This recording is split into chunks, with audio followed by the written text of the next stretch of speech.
सत्य और संघर्ष एक सिक्के के दो पहलू हैं जो कभी जुदा नहीं होते। इतिहास इसका गवाह है तो वर्तमान इसका परीक्षण। दोस्तों, ऐसा आदि अनादि काल से होता रहा है। जब जब परमात्मा या फिर उनके कृपा पात्र संत महापुरुष अवतार रूप में इस धरातल पर पाखंडवाद को खत्म करने और अपना सत्य ज्ञान बताने के लिए आते हैं तो जनता उनका पुरजोर विरोध करती है। आज हम इस वीडियो के माध्यम से आपको बताएंगे कि 600 वर्ष पहले कबीर साहेब जी का उस समय के हिंदू व मुस्लिम धर्म गुरुओं ने किस प्रकार विरोध किया था। दोस्तों, कबीर साहेब जी को 52 बार, जी हाँ 52 टाइम्स उनको मारने की कोशिश की गई, उनको यातनाएं दी गई। उन्हीं में से कुछ यातनाओं का जिक्र आज हम करेंगे, लेकिन उससे पहले इसके पीछे का कारण जान लेते हैं कि ये यातनाएं उनको क्यों दी गई थी। दोस्तों, कबीर जी ने धार्मिक और सामाजिक पाखंड का विरोध किया व सद ग्रंथों में वर्णित सत्य भक्ति का प्रकाश फैलाने के लिए जगह जगह अपना अमर संदेश सुनाया।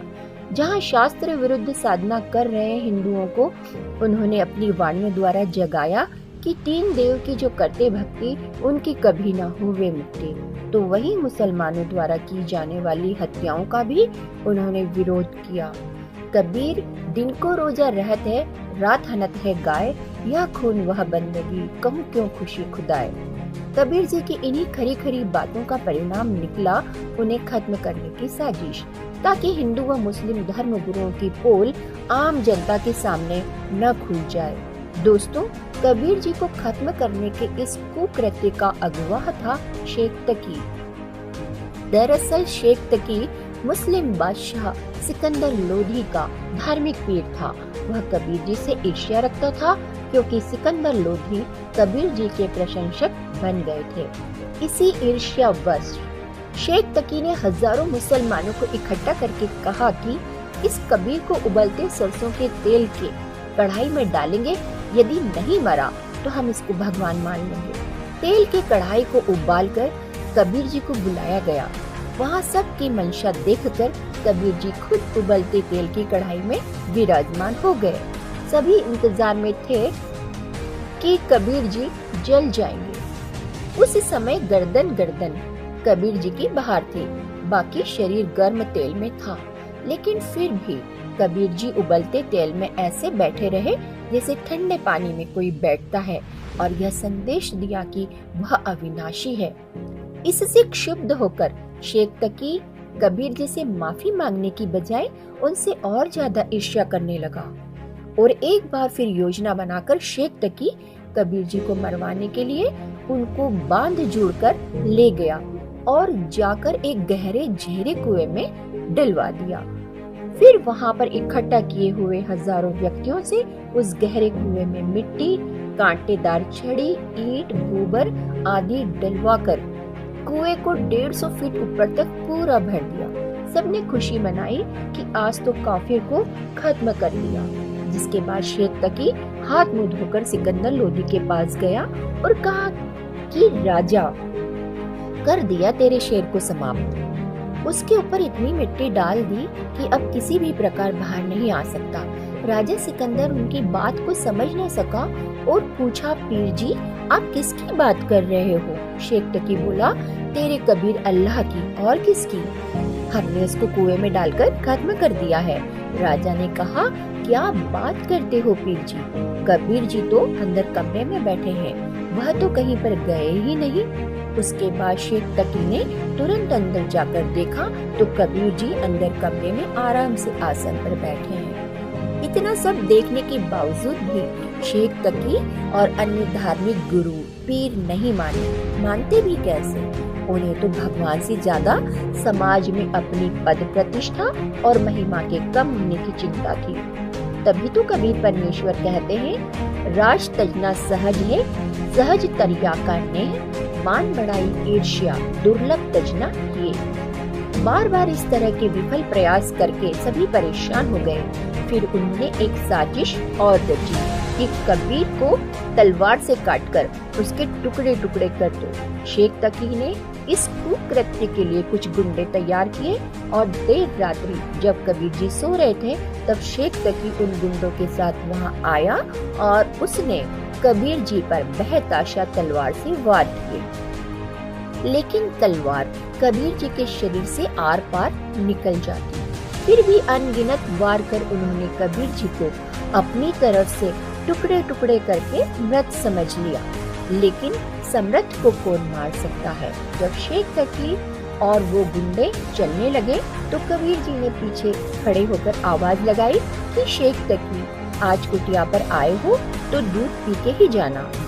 सभी ने सोचा कि भूत आ गया, जिससे सब भयभीत हो गए और डर कर भाग गए। लेकिन दुष्ट व्यक्ति अपने स्वभाव से कभी बाज नहीं आता। उसकी दुर्बुद्धि उसे सत्य स्वीकार करने ही नहीं देती। शेख तकी ने फिर एक षड्यंत्र रचा और अपने अन्य साथी मुल्ला काजियों से कहा कि कबीर को गंगा में डुबोकर मार देते हैं, न रहेगा बांस न बजेगी बांसुरी। सभी की एक राय बन गई। 4-5 मस्तंडों ने कबीर जी को नाव में बैठाया, उनके हाथ पैर बांध दिए, उनके गले में तोक डाल दी व बीच गंगा दरिया में जाकर उन्हें जल में पटक दिया। लेकिन क्या होना था, कबीर जी को लगाई हुई सभी बेड़ियां टूट गई और वह जल पर आराम से बैठ गए। जिसके बाद शेख तकी ने आदेश दिया, इसे पत्थर मारो, बचना नहीं चाहिए आज। सभी लोग उस मूर्ख शेख तकी के बहकावे में आकर अपने ही परमपिता के ऊपर पत्थर बरसाने लगे। पत्थरों से बात नहीं बनी तो तीर मारो, और जब तीरों से भी बात नहीं बनी तो 4 पहर तक तोप के गोले उस परमात्मा पर बरसाए गए। इससे भी उन अक्ल के अंधों को ये समझ नहीं आया कि ये परमात्मा है, अविनाशी है, इनके पैर पकड़ लें। इस बारे में गरीबदास साहेब जी लिखते हैं कि गरीबदास उस पुरी में सबकी बुद्धि का नाश। अतः इस पर भी शेख तकी ने कबीर जी की समर्थता को स्वीकार नहीं किया और एक बार फिर नई योजना के तहत कबीर जी को मारने के लिए खूनी हाथी के सामने डाल दिया गया ताकि उन्हें कुचलकर खत्म कर दिया जाए। हजारों की संख्या में दर्शक चारों तरफ देखने के लिए बैठ गए, लेकिन पीलवान ने जैसे ही हाथी को कबीर जी की तरफ बढ़ने का संकेत किया, कबीर जी ने हाथी को शेर रूप दिखा दिया, जिससे हाथी भयभीत होकर भाग गया और शेख तकी की यह योजना भी विफल हुई। इन सभी घटनाओं से शेख तकी व अन्य हिंदू मुस्लिम धर्म गुरुओं ने सोचा, क्या किया जाए कबीर का, यह न मारने से मरता है न ज्ञान में हमें आगे आने देता है, इसने हमारा जीना हराम कर रखा है। सब ने सलाह की कि कबीर को बेइज्जत कर दो, अपने आप भाग जाएगा। इसके लिए उन्होंने 18 लाख लोगों को भंडारे के झूठे पत्र लिख दिए कि कबीर जी 3 दिन का भंडारा करेगा, सबको आना है और सभी को प्रत्येक खाने के बाद अशर्फी व दोहर देगा। उनका उद्देश्य ये था कि कबीर के पास खाना खिलाने को कुछ होगा नहीं, डरता भाग जाएगा। लेकिन कबीर जी ने अपनी शक्ति का परिचय दिया व 18 लाख लोगों को 3 दिन तक मोहन भोजन कराया और सबको अशर्फी व दोहर दी। शेख तकी का कबीर जी को नीचा दिखाने का ये प्रयास भी विफल हुआ व लाखों लोग कबीर जी से दीक्षित हुए।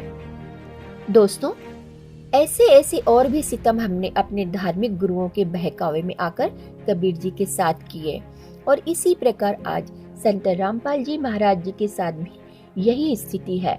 संत रामपाल जी महाराज पाखंडवाद को खत्म करते हुए सभी धर्मों के सदग्रंथों से प्रमाणित सत्य भक्ति विधि बताते हैं, जिस वजह से कबीर साहिब जी के साथ 600 वर्ष पहले हुई घटनाओं को आज फिर से दोहराया जा रहा है।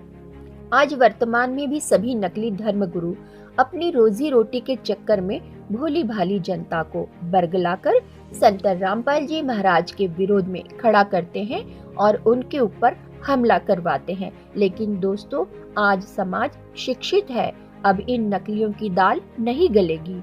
एक दिन ऐसा आएगा जब जनता इनसे जवाब मांगेगी।